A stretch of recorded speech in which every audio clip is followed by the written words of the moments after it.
Hello friend, जोहार। आप सभी का आपकी स्टडी में स्वागत है। तो चलिए आज हम लोग ना खोटा का एमसीक्यू जो इंपॉर्टेंट एमसीक्यू है उसको हम लोग आज पढ़ेंगे।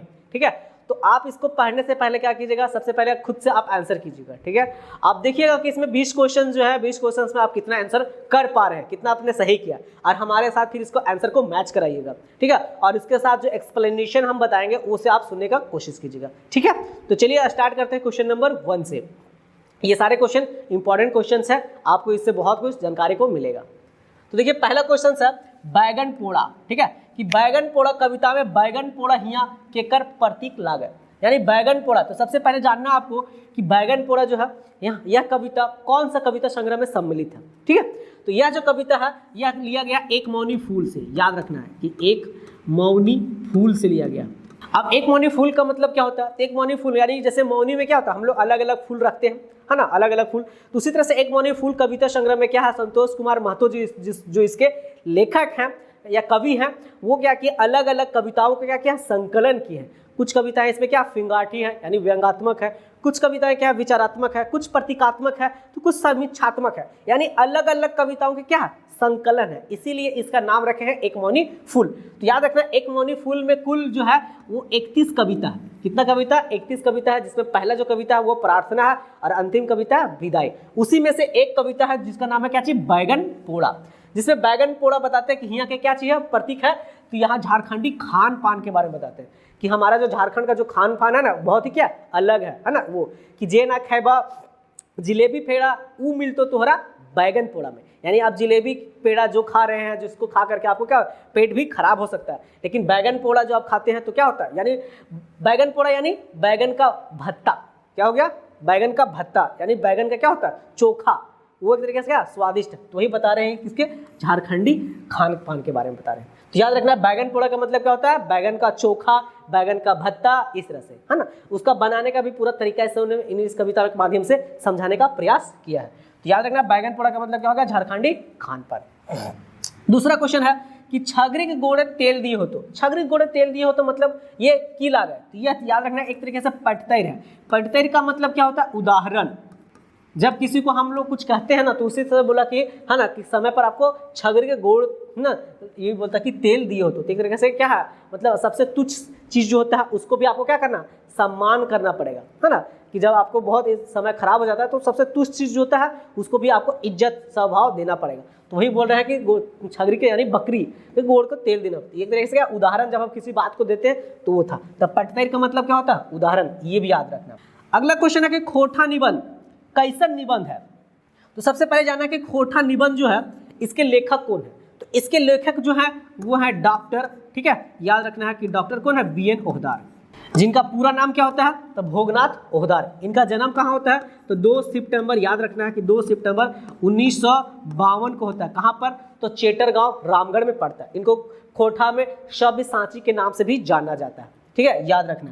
तो खोटा निबंध क्या है, तो ये एक तरीके से एकल निबंध है या गद्य। जैसे एक बोला डोंगल निबंध, ठीक है, तो डोंगल निबंध क्या होता है कि जैसे क्या है ना कि अलग अलग चीज को सम्मिलित करना। जैसे डोंगल का मतलब आपको समझाते हैं, महुआ का मतलब समझिए, जैसे गांव की जो महिलाएं होती है वो क्या होता है गांव में घूम घूम करके जो होता है जंगल में वो महुआ को बेचती है, कभी एक पेड़ से, कभी दूसरा पेड़ से, कभी तीसरा पेड़ से, कभी चौथा पेड़ से, इस तरह से। और वो क्या करती है, एक जगह पे जमा करती है, तो उसको कहते हैं डोंगना, यानी अलग अलग जगहों से क्या करना, शामिल करना। ठीक है, लेकिन यहाँ पे जो बोला खोटा निबंध, इसके जो लेखक है BN ओहदार, ये खुद से क्या किया, सारे ना निबंध को लिखे हैं, ना किसी से दूसरे जगह से सम्मिलित किए। तो ये एक तरीके से क्या एकल निबंध है, मतलब खुद से लिखे। और निबंध है तो ये क्या हो गया कि जैसे साहित्य जो होता है ना, तो हमारे पास जो साहित्य होता है हम लोग उसको 2 पार्ट में बांटते हैं। ठीक है, साहित्य को, जैसे एक होगा तुम्हारा आपका पद्य भाग और एक होता है गद्य भाग। गद्य भाग में हम लोग क्या करते हैं, है ना, जैसे निबंध हो गया और कहानी वगैरह भी लिखते हैं। पद्य भाग में क्या होता है, कविता को लिखते हैं। ठीक है, तो इस तरह से याद रखना कि खोटा निबंध जो है क्या है, एकल निबंध भी है और गद्य गोच है, इसलिए इसका आंसर क्या हो जाएगा, A और C दोनों हो जाएगा। ठीक है, खोटा निबंध में कुल जो क्या है तो 12 निबंध है ना, जिसमें कुछ निबंध क्या है तो व्यंगात्मक है, कुछ वही फिंगाटी बताया, और कुछ प्रतीकात्मक है, कुछ विचारात्मक है, कुछ समीक्षात्मक है, इस तरह से है। अब याद रखना कि खोटा जो निबंध है इसका पहला प्रकाशन कब हुआ था, तो पहला प्रकाशन इसका 2 बार प्रकाशन हुआ। पहला जो प्रकाशन हुआ था वो 1990 में हुआ और दूसरा जो हुआ था 2017 में हुआ था। ये याद रखना है। कौन सा? इसका प्रकाशक का नाम है जनजातीय है ना भाषा एकेडमी बिहार झारखंड सरकार। तो ये सब कुछ याद रखना है, इससे क्या होगा कोई भी क्वेश्चन आपको एक मिल जाएगा, है ना। तो ये पूरा इसका था। अगला क्वेश्चन है कि सॉफ्ट टॉय चलो है, ठीक है, निबंध कौन अलंकार है। तो सॉफ्ट टॉय चलो है, ये भी जो निबंध है ना, ये भी खोटा निबंध में ही सम्मिलित है, ठीक है, जो लिखा गया किसके द्वारा? डॉक्टर BN ओहदार के द्वारा, जिनको क्या कहा जाता है? खोटा का शब्द साची भी कहा जाता है। ये याद रखना, यानी सब कुछ चलता है। इसमें पूछा गया अलंकार का कौन सा प्रयोग है, तो इसमें अलंकार जो प्रयोग हुआ उसका नाम है अनुप्रास अलंकार। अब अनुप्रास अलंकार क्या होता है? तो वैसा अलंकार है ना जो शब्द में क्या था, बार बार है ना रिपीट होता है। जैसे कोई शब्द है बार बार उसका प्रयोग होता है ना, कोई अक्षर रिपीटेशन होता है, तो उसको कहते हैं अनुप्रास अलंकार।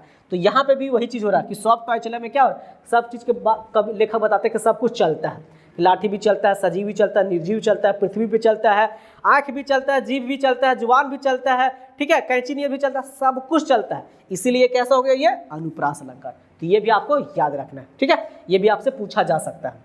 अगला क्वेश्चन है कि किरु है ना बुरु का माने क्या की हो गया है, ठीक है, कि ये किरी जो बुरु है इसका मतलब क्या होता है? तो इसका मतलब होता है कि ये पैसों का पहाड़, ठीक है।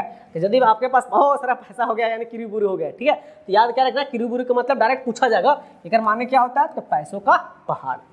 अगला क्वेश्चन है हिंदी बज के गेले कहबे कि लाठी चलती है, तो हिंद पूछबे चलता क्यों नहीं है, ठीक है। ये पंक्ति कौन निबंध से ले निकल है? तो याद रखना है कि यह जो पंक्ति है यह लिया गया खोटा निबंध। किससे लिया गया है? खोटा निबंध से। याद रखना है खोटा निबंध, ठीक है। खोटा निबंध जिसके लेखक कौन है? तो याद रखना है इसके लेखक कौन है? BN ओहदार, ठीक है, जिनको खोटा का सव्यसाची भी कहा जाता है, जिनका जन्म 2 सितंबर 1930 को हुआ, सब कुछ बताए थे। इसके अंतर्गत कुल 12 निबंध है, याद रखना, जिसमें पहला क्या सॉफ्ट टॉय चला है।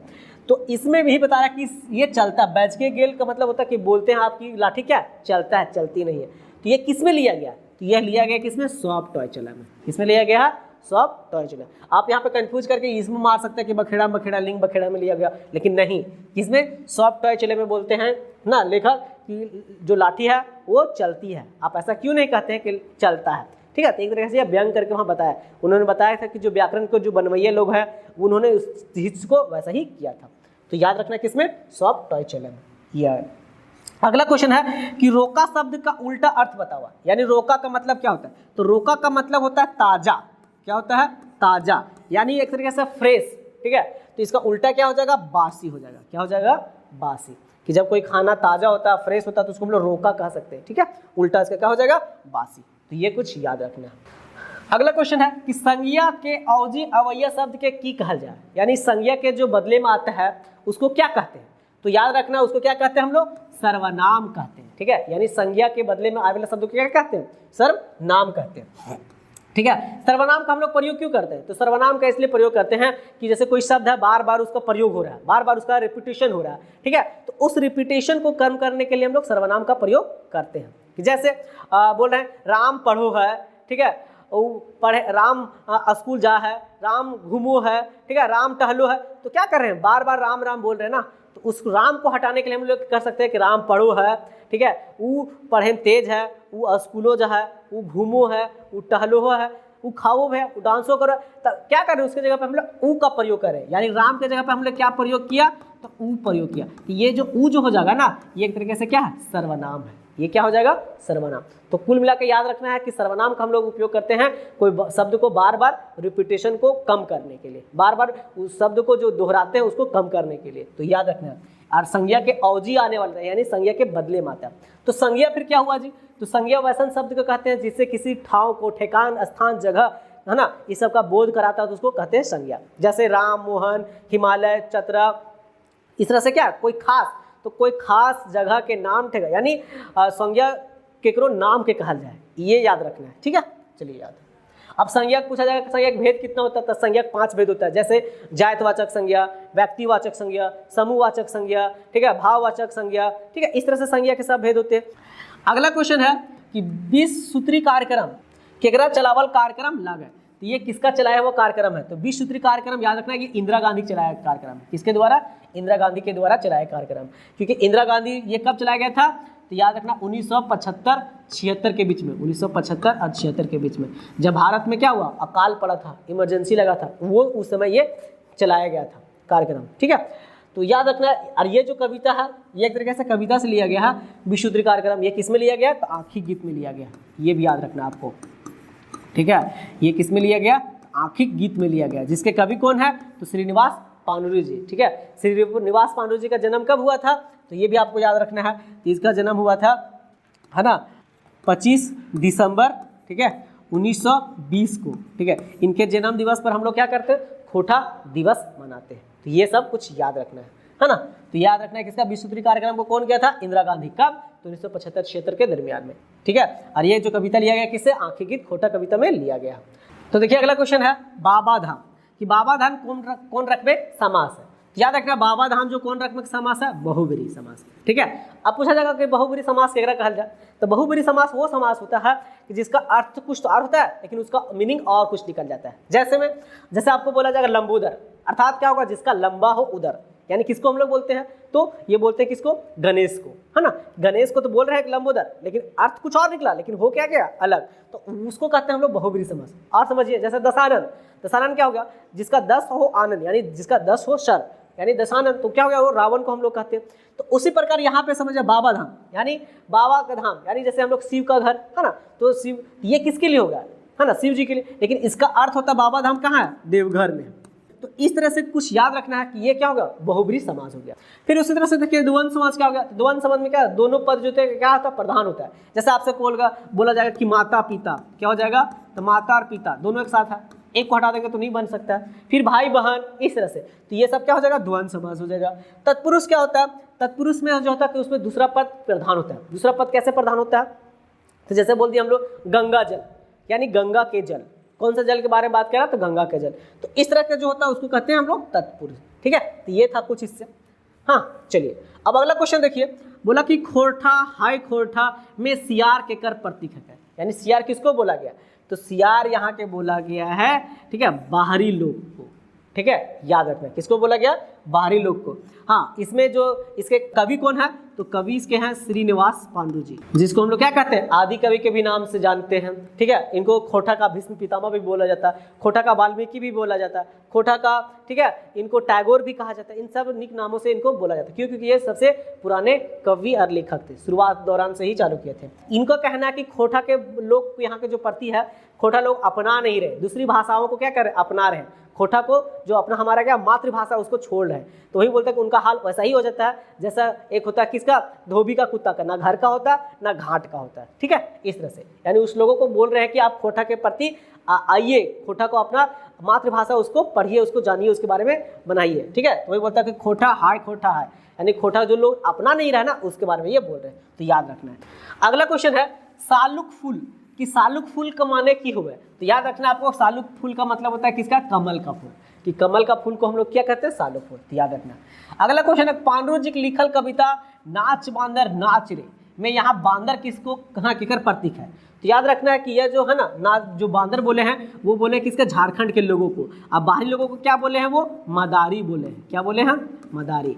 एक तरीके से ये जो कविता है इसमें बता रहे हैं कवि जो है, कवि इसके कौन है? तो श्रीनिवास पांडुरंग। यह भी किससे लिया गया? आंखें गीत खोटा कविता संग्रह से लिया गया है, ठीक है, जिसमें कुल 72 कविताएं हैं, ठीक है। तो उसमें से ये बोला कि नाच बांदर नाच रे, ठीक है, मोर चाहे बाँच रे, तोर खातिर सुसनी साग और हमार खातिर माछ रे। यानी जो बाहरी लोग जो है ना वो झारखंड की अर्थव्यवस्था को क्या कर रहे हैं? शोषित कर रहे हैं। यहाँ से सब लूटपाट के ले जा रहे हैं, उसी के बारे में बोल रहे हैं कि यहाँ के सबको कि जो बांदर जो क्या झारखंडी लोग हैं उनको सब क्या बाहर के लोग क्या कर रहे हैं? नचा रहा है अपने अनुसार, यानी अपने हिसाब से इसको क्या कर रहा है? काम करवा रहा है। तो इसे याद रखना कि बंदर किसको कहा गया? झारखंडी लोगों को कहा गया। बाहर लोग क्या कर रहे हैं? यहाँ पे मदारी का काम कर रहे हैं, यानी झारखंड लोगों को शोषित कर रहे हैं। तो ये याद रखना। अगला क्वेश्चन है स्कूल कौन रकम संज्ञा है? तो स्कूल में क्या करते हैं हम लोग? स्कूल में सारे लोग क्या जाके पढ़ते हैं, ठीक है। एक तरीके से क्या समूह हो रहा है वहाँ पे, विद्यार्थियों का स्टूडेंटों का क्या होता है? संगठन होता है। इसीलिए इसको याद रखेंगे हम लोग। कौन सा संज्ञा हो जाएगा? ये गोठवाचक, जिसमें क्या होता है? समूह, यानी वैसन संज्ञा जिससे है ना गोठ का समूह का बोध कराता है उसको क्या कहते हैं? है ना, तो गोठवाचक संज्ञा। अब जायतवाचक संज्ञा क्या होता है? तो संज्ञा हमने बताया कि संज्ञा कितना प्रकार का होता है? 5 प्रकार का होता है, ठीक है। जायतवाचक संज्ञा, व्यक्तिवाचक संज्ञा, गोठवाचक संज्ञा, ठीक है, भाववाचक संज्ञा और द्रव्यवाचक संज्ञा, जिसमें चीज वस्तु के बारे में। तो जायत क्या हो गया? किसी एक है ना खास जाति उति का बोध कराता है उसको जायतवाचक संज्ञा कहते हैं। जैसे आप बोल दिए मनुष्य, तो क्या हो गया, मनुष्य एक मनुष्य जाति का बोध हो रहा है। ठीक है, हाथी बोल दिया, हाथी से एक हाथी जाति का बोध हो रहा है। ठीक है, जानवर का। उसी तरह से नदी बोल दिए तो नदी से क्या होगा, पूरे नदी जाति का बोध हो जा रहा है। ठीक है, तो किसी एक जाति का बोध जब कराए तो उसको हम लोग कहते हैं जातिवाचक। और उसी तरह से समझिए व्यक्तिवाचक, जैसे किसी कोनो खास व्यक्ति, कोनो खास स्थान, कोनो जगह, ठाव ठिकाने के बारे में बताता है तो उसको हम लोग कहते हैं व्यक्तिवाचक। जैसे में बोला जाए, ठीक है, कि चतरा, हजारीबाग, है ना, दामोदर, बराकर, सब नदी के नाम हो रहा है। तो इसमें क्या हो रहा है, एक हम लोग विशेष किसी खास व्यक्ति के बारे में बता रहे हैं, किसी खास चीज़ों के बारे में बता रहे हैं, किसी खास के बारे में। तो याद रहे, खास चीज़ के बारे में जब बात करा जाता है तो उसको हम लोग कहते हैं व्यक्तिवाचक संज्ञा। ठीक है, तो ये याद रखना। भाववाचक क्या होगा, जिससे किसी अवस्था को बारे में बताया जाता है। ठीक है, जैसे हो गया बुढ़ापा, ठीक है, जवानी, है ना, बचपन, चिंगराली, इस तरह से जो होता है उसको हम लोग कहते हैं भाववाचक संज्ञा। ये था कुछ। अगला क्वेश्चन है कि छैहर किताबें चित्राजिक परिचय के लिख लिया है। तो छैहर जो क्या एक कहानी संग्रह है, हाँ, जिसके लेखक कौन है, इसके लेखक जो है चितरंजन महतो। याद रखना, इसके लेखक कौन है, चितरंजन महतो। लेकिन चितरंजन महतो के यहाँ जो परिचय दिया था, जीवन परिचय, उनके बारे में बताया कि चितरंजन महतो का जन्म कहाँ हुआ, जैसे लारिम हुआ था जितिया के दिन, है ना। तो ये सब याद रखना है। ठीक है, फिर इनका बारे में इनके क्या, तो ये सब को लिखे थे। तो इनके बारे में जीवन जो परिचय लिखे थे ना, जीवन परिचय, वो याद रखना है, ये वसुदेव महतो लिखे थे। कौन लिखे थे, इसका आंसर कौन सा हो जाएगा ना, वासुदेव महतो। अब देखिए यहाँ पे, ये देखिए गिरधारी जो महतो है, ये गिरधारी महतो क्या लिखे थे, तो ये जो छैहर है ना, छैहर किताब, उसका मंतव्य लिखे थे। क्या लिखे थे वो, मंतव्य। आपको याद रखना कि मंतव्य यानी मत को दिए थे, मंतव्य। ठीक है, मंतव्य लिखवाइए कौन थे, तो गिरधारी महतो। और ये जो गोविंद महतो हैं, ये गोविंद महतो कौन थे, वो एक अपन बात लिखे थे। ठीक है, तो ये सारे कुछ को याद रखना है, क्योंकि क्वेश्चन यहीं से पूछा जा सकता है कि ठीक है, छैहर कहानी के अपन बात के लिखा था, तो अपन बात गोविंद महतो लिखे थे। फिर पूछा जाएगा कि छैहर कहानी में ना मंतव्य कौन दिए थे, गिरधारी। और जैसे यहाँ पे पूछा था चित्रा जी के जीवन परिचय कौन बताया था, तो वासुदेव महतो। इसके लेखक कौन है, तो चितरंजन महतो चित्रा। पूछेगा छैहर कहानी में कुल कितना कहानी है, तो 10 कहानी है। ठीक है, पहला कहानी कौन है, तो खुद छैहर ही है। अब छैहर का माने की होता है, तो छैहर का मतलब होता है छाया, छत्र छाया, संगति, यानी अर्थात जिसके संगति में हम रहते हैं उसका असर हमारे ऊपर पड़ता है। यदि हम अच्छे लोगों के संगति में रहते हैं तो हमारे ऊपर अच्छा प्रभाव पड़ता है, बुरे लोगों के संगति में रहते हैं तो हमारे ऊपर बुरा प्रभाव पड़ता है। ये इस कहानी में बताया गया। ठीक है, अंतिम कहानी कौन है, तो देवता के खाए गए डाकिन। ये सारे कुछ आपको याद रखना है एक करके। ठीक है, तो इसका पूछा कि इसका छैहर कहानी का प्रकाशक कब हुआ था, तो प्रकाशक भी इसको याद रखना है कि ये 2007 में हुआ था। ये सारे कुछ, इससे जो भी क्वेश्चन बन सकता है, एक क्वेश्चन आप लोग याद कीजिए। जब भी छैहर के बारे में पूरा पढ़ना है, इस तरह से पढ़ने से क्या होगा, आपको पूरा चीज याद हो जाएगा। अगला क्वेश्चन है कि दार्जिलिंग और गंगटोक यात्रा वृत्तांत में फूलेक नगरी किसको कहा गया। ठीक है, तो फूलेक नगरी किसको कहा गया, याद रखना, इसको कहा गया सिक्किम। दार्जिलिंग और गंगटोक यात्रा का जो लेखक है उसका नाम है डॉक्टर चतुर्भुज साहू।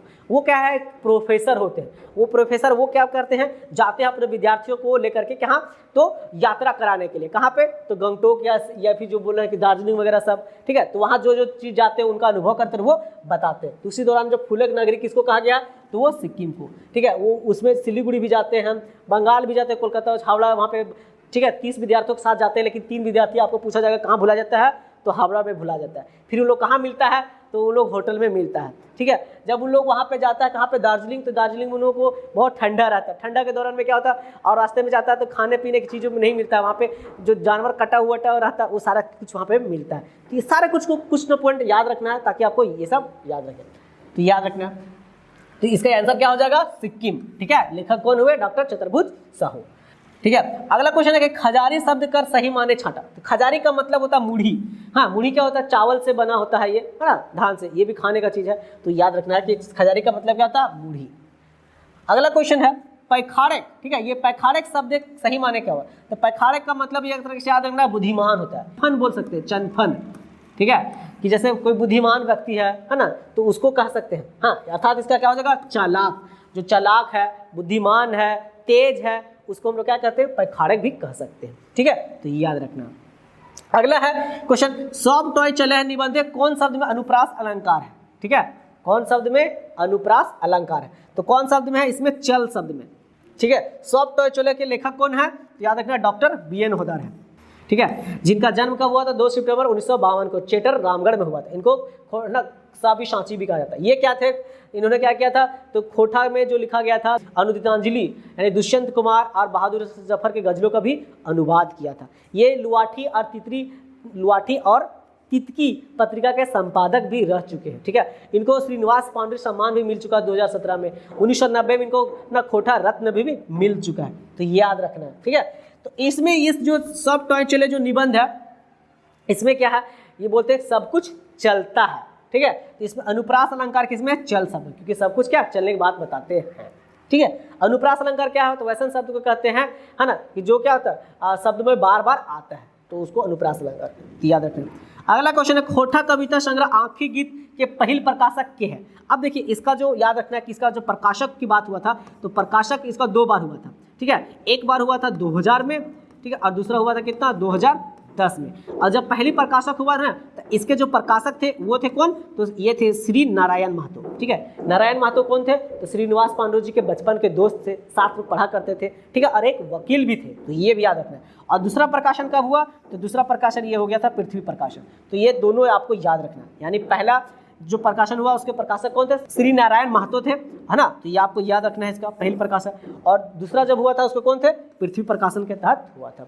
इस कविता में जो बोला आंखी गीत में आपन बात कौन दिए थे, इनके बेटे जो थे श्रीनिवास पांडु जी के, वो दिए थे कौन, अर्जुन पांडरी। इसमें कुल कविताओं की संख्या कितनी है, 72 कविता, जिसमें 71 कविता और एक क्या छनिका। छनिका क्या होता है जी, है ना, कि एक क्षण में कहे जाने वाली कविता, यानी ये तो होते हैं छोटे, लेकिन इनका अर्थ क्या होता है, बहुत ही गंभीर होता है, यानी अर्थात हाँ गागर में सागर भरने वाला। तो ये सारे कुछ याद रखना आंखें गीत के बारे में। आंखें गीत का मतलब क्या होता है, ठीक है, आंखों का गीत, यानी मन का भाव को जब आंखों के द्वारा जाहिर किया जाता है, प्रकट किया जाता है, तो इसमें इस कविता जो आंखें गीत कविता संग्रह, इसमें जो कवि हैं श्रीनिवास पांडु, ये ज़्यादातर कविताओं को उसी तरीके से कहने का प्रयास किया है। ठीक है, अपने मन की स्थिति को अपने प्रेमिका के साथ बता करके कहने के हैं। जिससे होता है कभी कि सखी तुर आसे, हाँ आज हमारे गीते एक देश, इस तरह से अलग अलग कविताओं में अपने प्रेमिका का वर्णन भी किए हैं कि तुर ना रूपे शोर हमको बुला रहा जियस ताने सतत मोर, इस तरह से। तो ये सब है कि अपने क्या कर रहे हैं कविता में, है ना, अपने मन की बात को, अपने दिल की इच्छा को आंखों के द्वारा क्या कर रहे हैं, प्रकट कर रहे हैं। तो ये था कुछ 20 इंपॉर्टेंट क्वेश्चन। मैं आशा करता हूँ कि आपको अच्छा लगा होगा तो इसे लाइक करें, सब्सक्राइब करें हमारे चैनल को, और कमेंट बॉक्स में जरूर लिखें कि आपको ये, ठीक है, 2020 जो क्वेश्चंस का सीरीज था आपको कैसा लगा, ताकि हम और आगे इससे भी अच्छे क्वेश्चंस को आपके सामने ला करके, ठीक है, प्रस्तुत करें, जो कि आपके लिए क्या होगा, महत्वपूर्ण होगा एग्जाम की दृष्टि से। ठीक है, ओके, धन्यवाद।